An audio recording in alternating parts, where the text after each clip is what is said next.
Show and tell. Signature.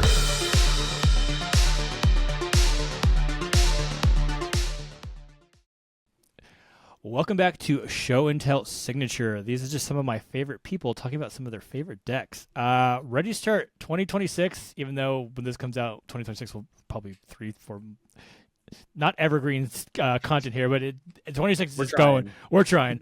Joined by Josh of JMR Game Design to talk about his Horde of Notions deck. Josh, thank you for joining me this evening. Thank you for bringing me in, Drew. Much appreciated. I'm excited to yap about Horde, especially with Lore and Eclipse literally just a day away. As of recording, it is the Thursday before pre-release, and this is the set I'm most hyped for this year. A bunch of elementals, bunch of convoke stuff, random warts, the random other support. I'm so hyped for this set. You and I think a lot of Magic players are ready for a return to Lorwyn. Yeah, so we'll just kind of jump right into it. Horde of Notions. First off, super cool name. Like I don't think I realized I had heard of this card. Didn't realize like what it was, but then I was like, oh no, it's like it's especially at the end of it, it's like a notions, like a thought. I don't know. I just think the flavor seems super cool. But it is a Wooburg commander, so white, blue, black, red, green for a 5/5 legendary creature elemental with vigilance, trample, and haste. Some good. So trample is one of those keywords that I will always sing its praises. Very underrated keyword. It gets them every time, dude. Yeah. It gets them every time. Horde is so funny because I joke where it's like, yeah, it's like Questing Beasts, but like a decade before they made Questing Beasts because there's so many random keywords. Yes. And it's like, cool, yeah, I'll swing for damage. Like, I'm sorry, what do you mean that has haste? Like, oh yeah, it has vigilance too. It's like, okay, I'll block. It's like, okay, you want to take the damage? Like, oh, what do you mean it takes the damage? Yeah. And on top of all that, for, again, Wooburg, white, blue, black, red, green, you may play target elemental card from your graveyard without paying its mana cost. We love cheating in anything from the graveyard. Anything that goes from the graveyard to play, I'm a fan of. It's so funny at how sad when I read things, return from graveyard to your hand versus to play, like makes you, like, oh no, I want it into play, like not to my hand, It is one of the coolest abilities I think on a card because explicitly elemental card because it's from Lorwyn, so it has all this stuff with like at the time tribal, but now kindred instance, kindred sorceries, all of that. Yeah. Which means you can do dumb stuff like you could at one point before going into it, it's like at one point crib swap was in the deck, so you can crib swap from the graveyard, or because we're on with Lorwyn, you can replay the new Ashling's command from your graveyard with Horde of Notions, and keep it in the graveyard. Yes. It doesn't exile the card after you cast it. So yeah, I think I didn't even think about that. So that makes this deck. So that's very sneaky. We'll probably dive into that a little bit too. According to Moxfield, it pegs it as a bracket 4. 7 game changers. We have, I had it up right here. Some pretty fun cards. Ore Shards, Field of the Dead, Seedborn Muse, Survival of the Fittest, Worldly Tutor, Natural Order, and Gifts Ungiven. Recently unbanned Gifts Ungiven. Gifts time is has. so nice in this deck. You know what? I have it noted, but it really does. Excuse me. I apologize. We were talking before. I've been dealing with. We'll just say life. Life has been punching me in the chest very recently. So. So, do you think this normally plays at a bracket 4? I know the bracket system is a little new for everyone, but how do you think?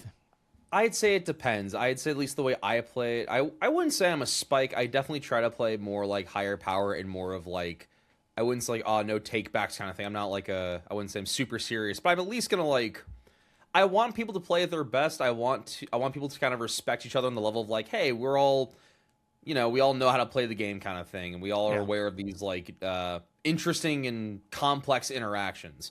So I would say I definitely try to play it around bracket 4. It's definitely not bracket 5 because it's not playing like the free commander spells or any insane fast mana, or it's not like on a Thoracle line. But like it's trying to play at definitely a higher bracket level. For sure, it's interesting because there are a decent amount of game changers, but they're not necessarily the game changers I'd be like super afraid of seeing across from me. Ore Shards, depending on the deck, maybe. Field of the Dead, sure. But a lot of other stuff, like, it's the interesting part about game changers. A lot of time it could be the intent. It's contextual. Yeah, exactly. So I would say though, there's definitely a line of it is the weird thing of it. I mean, we go into it with like stories and stuff, but it is one of the things where it's like it is unassuming until you play against the deck once and run into what it's doing, and then you go, okay, that's a game changer. That's actually crazy in this deck. I need to start throwing all my removal at you immediately. yes. No, I think there's a quote from Olivia Gobert Hicks that's she says like talking about you play a deck for the first time with someone, and it's the second game that really like you kind of figure stuff out when you're kind of building like an unknown group. Or I apologize, I don't know Olivia personally. She's super cool.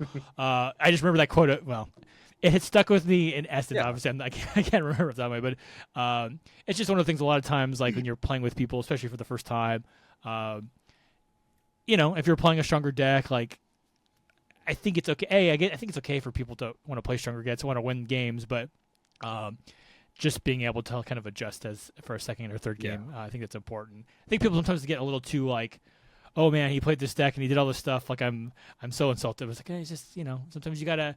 It's okay to lose the game too, right? It's okay to lose. Yeah. It just happens sometimes. So I would say what is nice though with this deck, like on the one hand, depending on the play group, you want to play like a higher bracket level.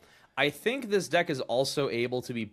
I wouldn't say the word is necessarily sandbagging, but like it plays on that kind of axis of you could do all these really complex interactions, or you could just slam a 7-drop. Yes, yeah, and it just ramp to it. Yeah, and I have one of the philosophies I like to ascribe to, and I must admit I don't know in the realm of like decks and Magic if elementals are considered, a very powerful kindred. They might be now. I know we had all the Modern Horizon ones kind of come out that were kind of all over, Fury and all that kind of stuff. But I feel like I just think sometimes when you're maybe playing a deck idea that isn't necessarily as strong, if you're not like, elves are known to be very strong, right? A lot of synergy with elves. If you're trying to do something that's maybe a little out of the box, I think sometimes stuff like Game Changers can help you maintain a competitiveness, making the deck worthwhile. Right. And I think that's sometimes the power of those stronger cards is like, I really like playing Knights. I don't think Knights is known as a very strong card type per se, but you can. Sidar is a crazy commander with Eminence. Like, well, yeah, I do have a Sidar deck now, so Sidar is very strong. So before is crazy, even if it's just looting, it's insane. It is. So pre Sidar, I will say pre Sidar, I had I had a Ariel Knight of Windgrace Knight deck.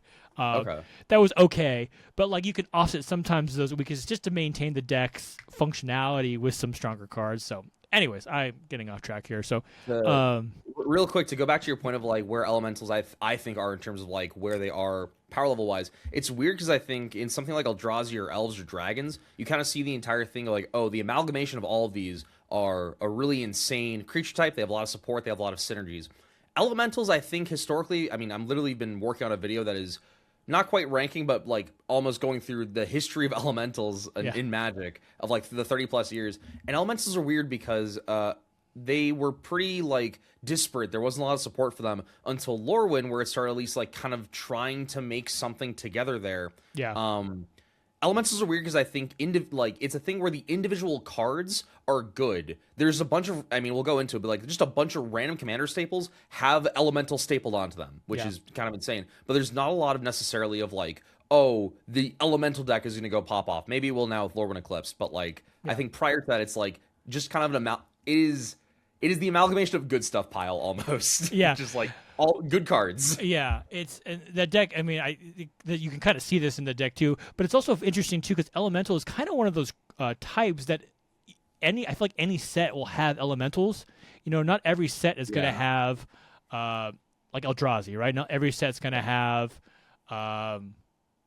I'm blanking out like weirds or steam. There's I think steam can actually use an elemental, but like there's certain creature types that you're going to see every set, and there's a bunch you're not. But I feel like elementals is one of those ones that every set probably has 1, 2, 3 elementals just kind of thrown in there because it just kind of makes sense. It's like you could like kind of reason like just like this massive water is just there. yes, definitely. So. All right, let's dive into it a little bit. So let's just talk about we've kind of alluded to, but what's the game plan? What are you trying to do with this deck? The game plan of this deck is ramp lands, bin your elementals, cheat them out to the mid to late game with Horde of Notions, and then either go for a very aggressive win or go for some infinite combo lines and combo out the table that way. You can do it through either milling them out with Ultra Dementia or by doing a bunch of sack loops with Omnath Locus of Rage to bolt the table, or some other kind of heinous stuff involving Phyrexian Altar. Yeah, I mean, anytime you can, as a recent Sephiroth player, anytime you can put the altars in the decks, like shenanigans afoot, and it's just it's a fun way to go. Do you have a prefer? I mean, I guess it's probably going to be dependent on the table, but do you have a preferred way of playing this, or do you just really take it as what the kind of what the game gives you? Like, sometimes like you just really like I really like just dumping stuff into the bin and reanimating, or do you, is that like how you like to play it? It depends. Like I think my auto like kind of draw is, I mean, bluntly, and we'll get into it later, but like bluntly put, get to Risen Reef as fast as possible. Because Risen Reef is probably, in my opinion, one of, if not the best elemental in the game. It is one of the most insane typal cards ever printed for a specific type. Gets a Risen Reef, it's going to turn on all like the acceleration. From there, at that point, trying to get stuff like Cavalier of Thorns or Luma into rotation, or something like Life from the Loam to start filling the graveyard. Yeah. At that point, you probably have enough resources to work with, and then you can get into Horde, and then through variety of means, either like, hey, maybe you mill it and get it back with Ewit, maybe you just happen to draw into it with the massive card advantage Risen Reef gets to you. Eventually at that point you can stick an altar and try going for some game lines. Or doing stuff with like Beladros. Yeah. If people don't, I don't know if this is going to make me feel even older than I do when I talk about Magic stuff, but when Risen Reef was new, which was M20, gosh, and that's even 5 years. 6 years, I think now. Right. That's wild to think that's been 6 years. When that was in standard, like those Risen Reef decks were wild.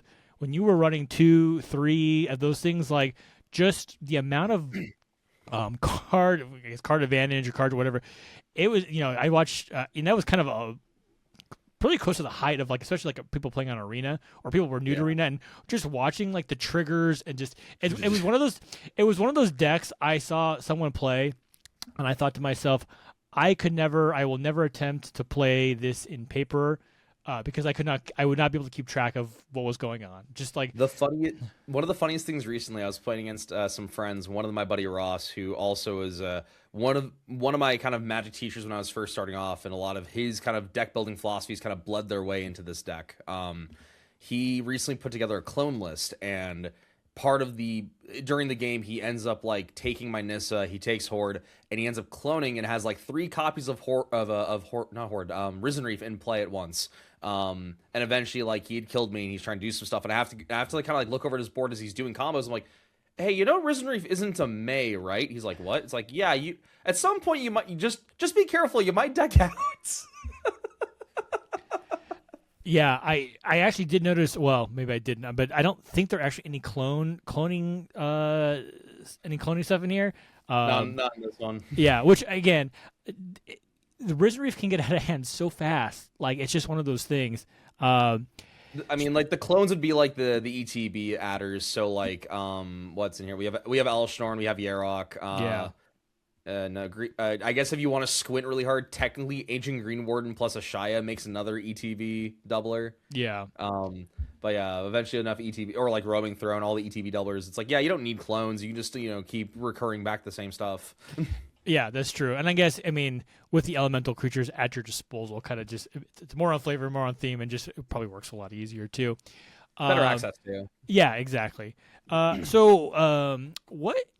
drew you to building elementals? Was it just one of those things you saw the commander, or were you someone who's like, oh, I always like elementals? Like, yeah, what was that like? So the backstory behind at least the initial version of this deck. So I had just moved out to Atlanta for work. It was my first real job in tech, and I had really started getting into Magic because I've been a TCG player for like literally 15 years. My first game was Yu-Gi-Oh! I've been around Hearthstone, Shadowverse, a bunch of them basically. Yeah. And Magic was the one I gravitated to because it's like, okay, it's COVID. I'd like to not be in my house for, like for days on end and like locked up. I need to, and I'm also in a new place because this is my first time like living on my own with no roommates. I got to find people to make connections with. So I ended up finding this Magic group, and after playing with them for about like a year or so, and not quite a year, but probably more like 6 months. My decks at this point are Muldrotha, which was a gift from my friend before I left for Vegas, which was just Sultai grindy control. Like the win con is loop Pernicious Deed till the table just like keels over and dies. Yeah. Or if you get to the 1v1, start looping Mindslaver and make everyone just want to like exit the game.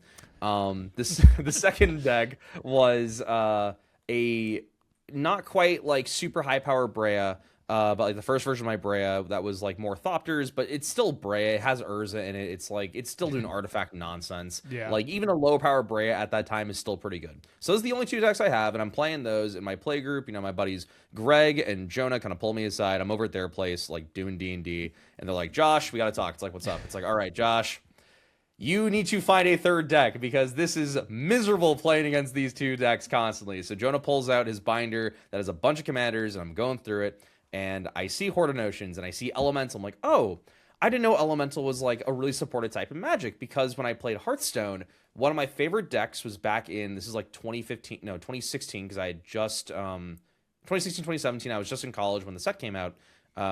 Very long story short, Elementals in Hearthstone had a play pattern of, if you played an elemental the previous turn, the next one then gets some kind of pump. So there's one where it's like, oh, if you played an elemental your last turn, discover 3 guys. So get 3 random guys, put one to your hand. The peak like of the curve was like a 7-drop that was like, if you played an elemental on your last turn, like deal 3 to the board, dome your opponent for 6, heal 12, or like make a bunch of guys. It was really cool, really thematic. I loved elementals. They were my favorite type of Hearthstone, and I saw they were in Magic, and I went, "Oh, cool! This will be fun. Let's build this guy. He seems really fun. He seems really cool."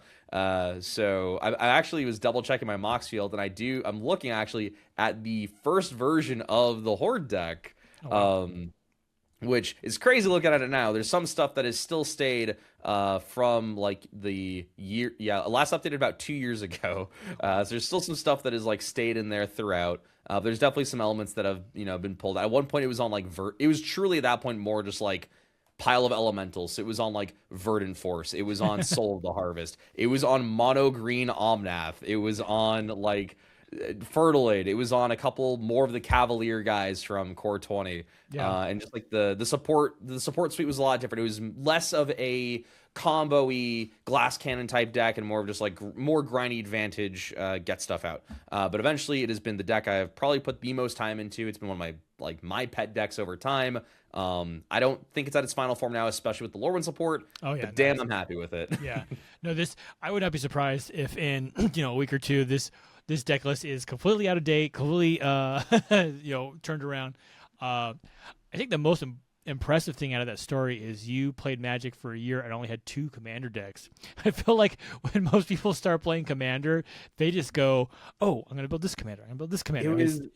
It was one of those things where it's like I had the precons, but it's just like, I don't want to like build. I think maybe I'd also built out Wart at that point too, but it wasn't quite done yet. I was still like adding stuff through it. Yeah. But it was at a point where I just didn't have a lot of decks. I was mostly playing those two because it was the play group too. It was like a bit of a higher power. It's like, okay, these are the only decks that can really compete with this kind of like. It was before the bracket, so it's everyone's like, "Hey, how strong's your deck?" It's about a 7, like. It's funny. Super cool. Just some notes. I always like kind of going through some of the decks, stuff that I find interesting. I always start land count, 36 lands. Very responsible mana base, I would say. 36 is a good number. I always joke. I must admit, when I was like, you don't need more than 32, 33 lands in decks. Like I've definitely kind of come around to like 36, 37. I know. All the new I think for this deck. Sorry, but I think for this deck it probably runs a bit like maybe a little higher than I would normally play on my lands, mostly because there's so much like stuff that wants landfall in this deck. Yeah. That you kind of have to like compensate to work with. But also because it's 5 color, it's like, okay, you need like a decent amount of access to every color. Yes. And trying to make all that work. Yeah, 5. That's the other thing about 5 color decks is, especially without like an unlimited budget, it's kind of hard to like really make a. Mm-hmm. There's, you to make one work. I mean, there are budget options out there, but for really, you want the fetch lands. Yeah. The triomes are very helpful these days. Even just like, Shocklands have come down in price, but it's literally you could put every Shockland in a 5-color deck, right? And that could and all that stuff can kind of add up. But yeah, I think that the 5-color of it all definitely can be a little more challenging compared to even like a 3-color kind of commander. Yeah. Some other cool stuff. I saw just kind of looking through things and cards I hadn't seen before. Really thought Fault Grinder was kind of cool. Okay. So I feel like this is an important card to have in this deck. So it's an element, obviously it's elemental. So 6 in a red, trample. When it comes into play, destroy target land, but it's a 4/4. But you can evoke it for 4 in a red. So, do you want to hear the backstory of why this is in this deck? Yeah, please tell me the backstory, because I have a feeling I could guess, but please tell me what the backstory is. I'm currently working in LGS. I don't work in tech anymore. I'm now working in LGS. I do some stuff for social media. I do a lot of stuff in the back, doing bulks, and part of it is after hours we play Commander sometimes. My manager Liza, who also does stuff on TikTok, she has a little cosplay thing and does a lot of pack openings. She has a Selvala Turbo Fog deck. And one of the first games I pitted this deck into her with, it was like the stack looked like a Jenga tower between all the draw triggers on the stack. I am trying to kill her with like my deck empty, draw on the stack, and I'm trying to just do a bunch of loose to try and get there. But the problem is she has a Glacial Chasm in play. God. So I went awesome. I took the L, went back, and I was like, all right. What land removal can I put into this deck? And it came down to Fulminator Mage or Fault Grinder. And my logic for Fault Grinder is that while Fault Grinder is more expensive, if your opponents are like throwing like Utopia Sprawls or Wild Growths onto a basic, Fulminator can't pop that, but Fault Grinder can. Yeah. The other funny, goofy interaction that I've had with this for a part of a story later on was if you don't have a sack outlet, a way to get your elementals into the graveyard to start looping them once you have ways of like, if you don't have an altar, the very goofy way you could go to get mana, and this is like multiple card combo, it's if you have an established board, is if you have like a Shia plus like a way to give haste and like Dry to the Elysian Grove. So now your entire team are all lands that are all colors.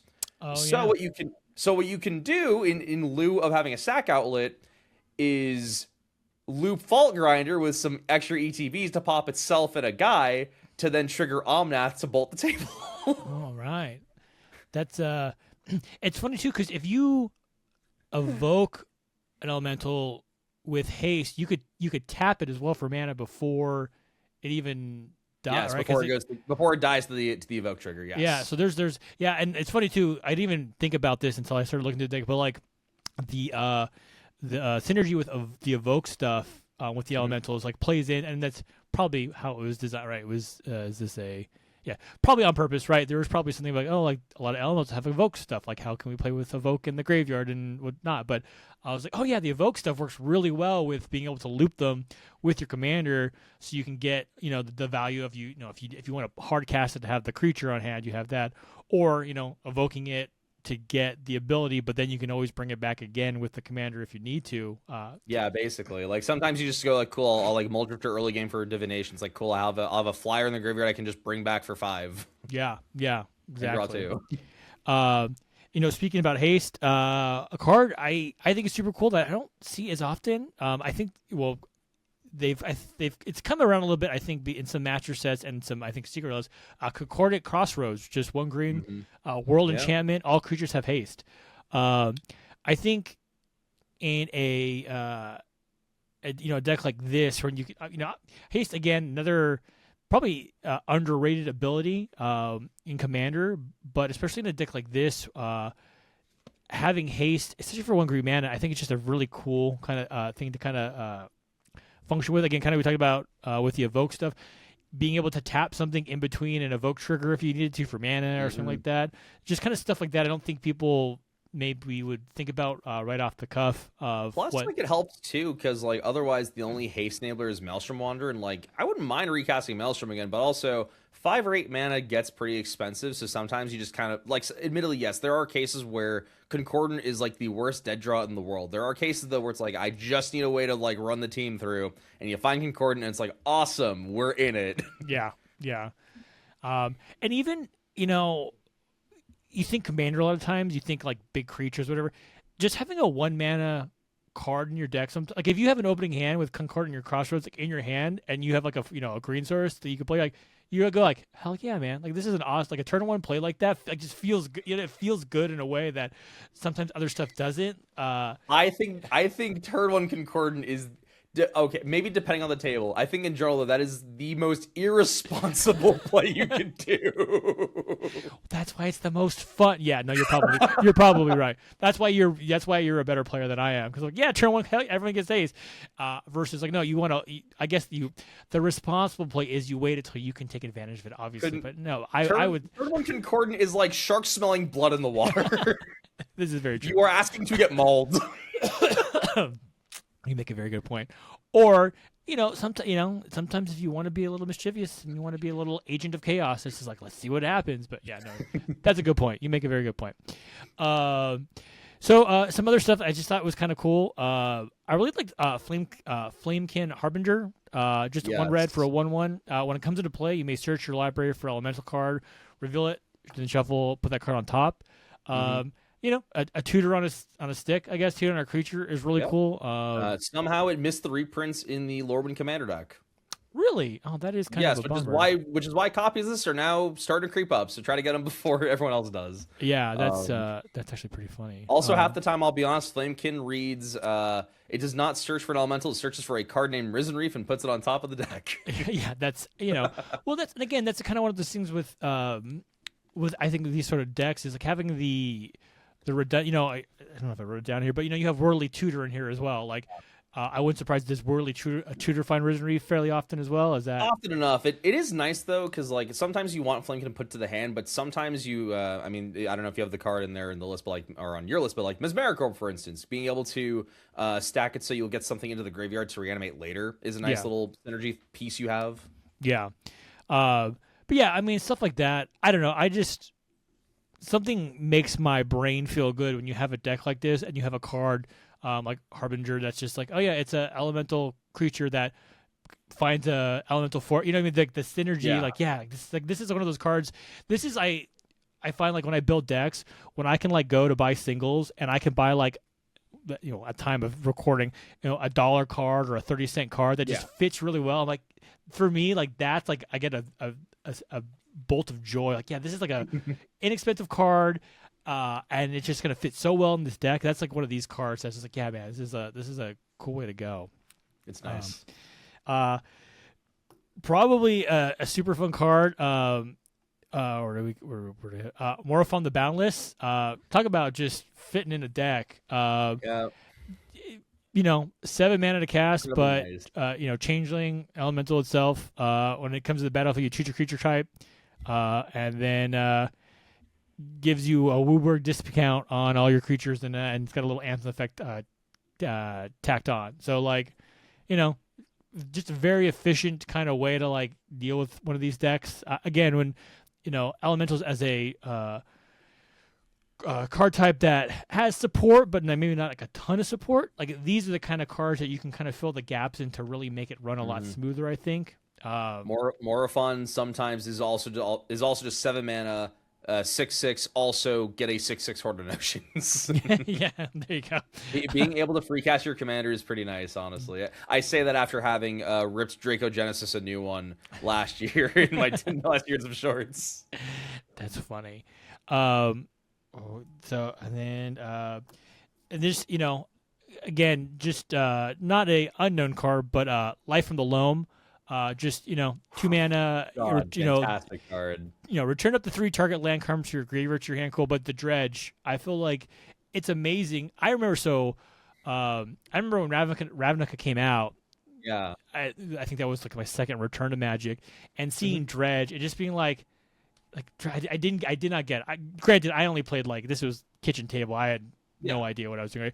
I just didn't understand the power of dredge, and now I'm like, oh no, I get it now. I just like what a wild ability. I have gone like more than once to go Gifson Given for Life of the Loam and 3 fetches. Yeah, it's insane. Yeah, bro, you know what I mean? Just the power that the graveyard holds. Again, up until probably really recently, I just really did not understand binning stuff or self mill, and now I'm just like, oh, like the possibilities are endless. Sometimes you see we could do these things.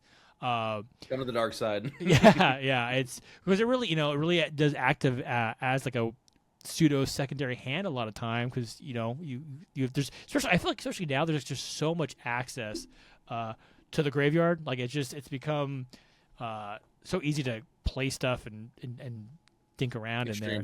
Yeah. And we've mentioned a bunch. The last one that really I had to bring up was Gifts Ungiven. Like I can't imagine you just windmilled this into this deck as soon as it was unbanned. Like this is like. Yeah, no. I when I got unbanned, it didn't windmill immediately. It took me like a little bit to kind of dawn. It's like, hold on a minute, Gifts would go crazy in this deck. Yeah, it was. I was going through. Ruin Tomb is awesome. Yeah, just going through the game, I saw this and I was thinking about it. I'm like, oh, this is like amazing for this deck. And again, just one of those cards that just like slots in perfectly. Obviously, it was banned, right? It was banned for years. Yeah. So powerful card, but just like talk about a card that just pushes forward your game plan so perfectly, and not only, and I don't even think it's an instant. Like it's an instant, and it's beginning of the game, end game. It's just one of those cards that's you probably never are unhappy to see it in your hands. Yeah, just rip it in end step too. Why not? Yeah, I mean exactly right. Like just talk about being able to set up for whatever you kind of need or want to do. It just making an opponent feel bad for whatever choice they make sometimes. It's a no-win scenario. It's the Kobayashi Maru. We got Star Trek coming out in a few months, so that's you hear that, Magic people. I know Star Trek. Let me do some Star Trek stuff.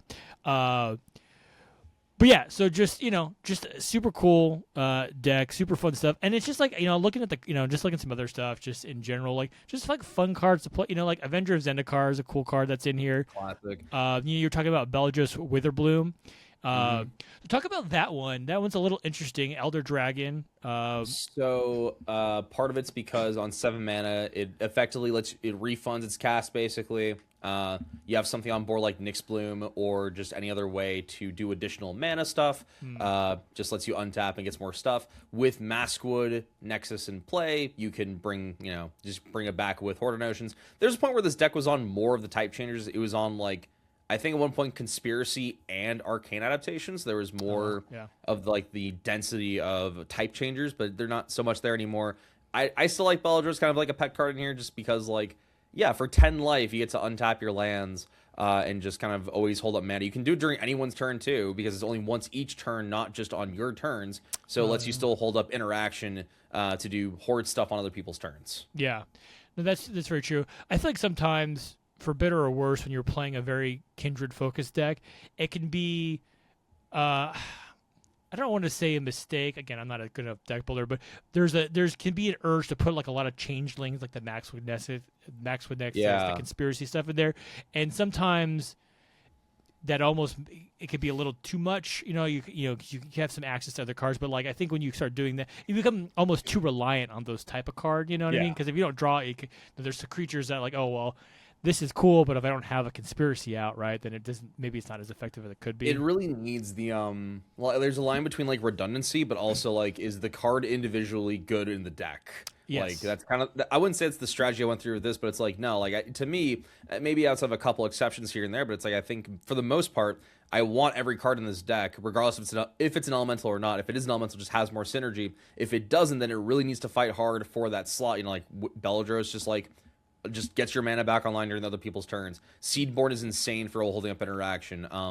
Fabro and Bloom Tender are great mana dork guys. Nissa is Lotus Cobra on a stick. There's also regular Lotus Cobra.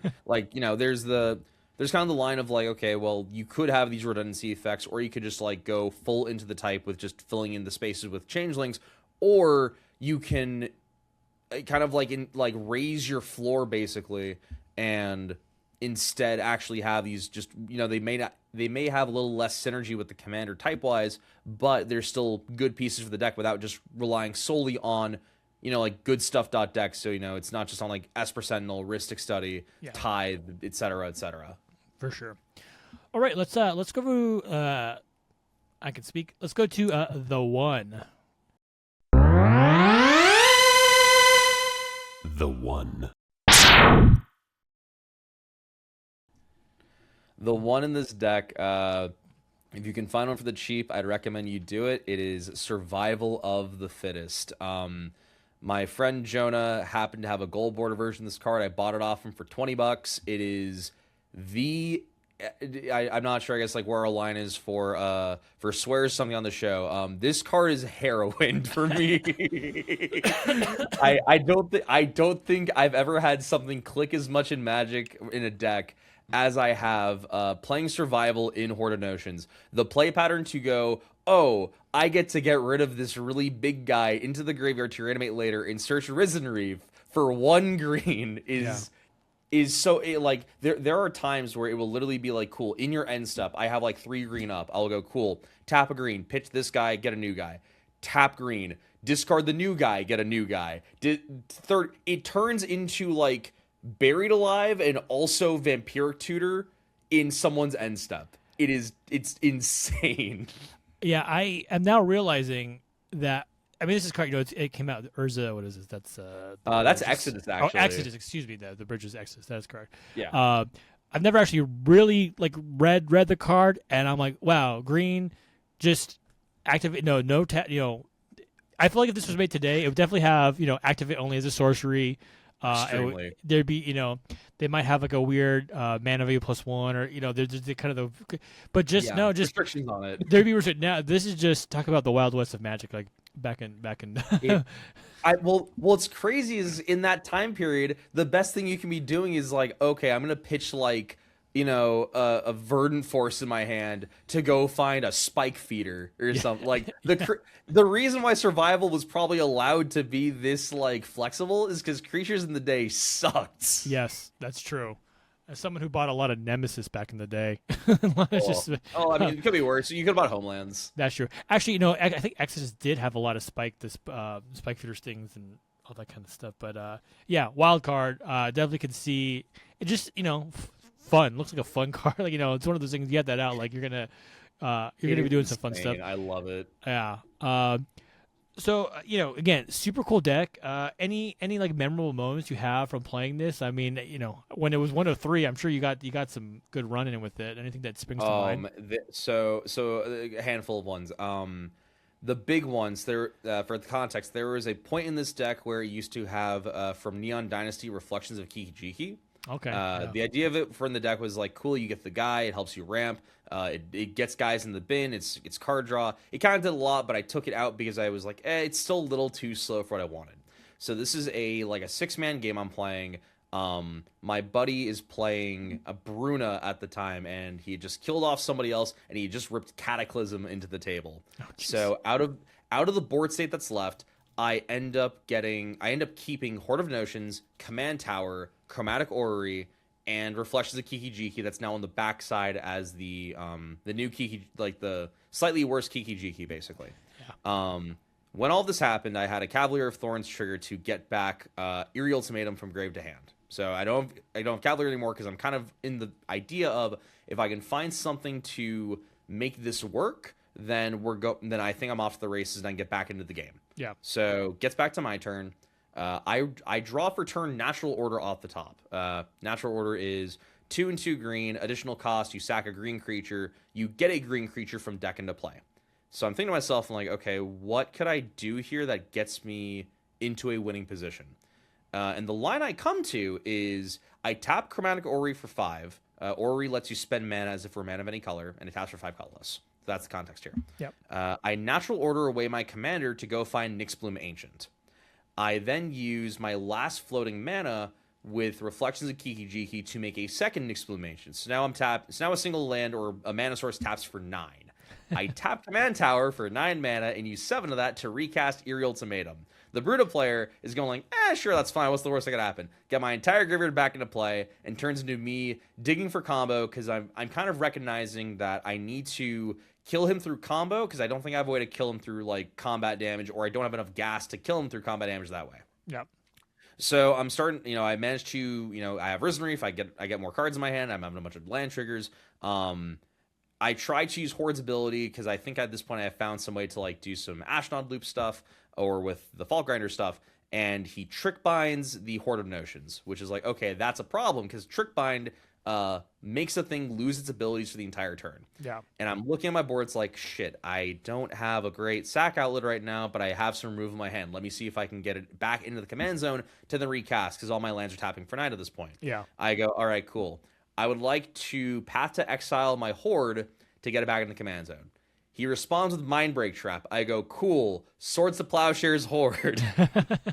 Horde gets back to the command zone. He's out of removal. I get Horde back in. I manage to get through more resources. And ultimately, I think the line I end up coming to is between, like I said before, with like Ashaya, Maelstrom Wanderer, and Dryad. I'm able to basically tap my guys for mana, use Fault Grinder as my sack outlet to pop itself and something else to get everything back in the yard, and use Omnath Locus of Rage to lightning bolt the table.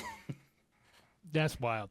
That's like, one of those things when you're trying to swords or path your own commander, like things is getting wild, right? That's yeah, no. yeah. But and again, that's kind of, this is kind of one of those decks that it's very, there's a lot of toolboxy elements to it, and like those kind of lines exist because of the nature of the deck.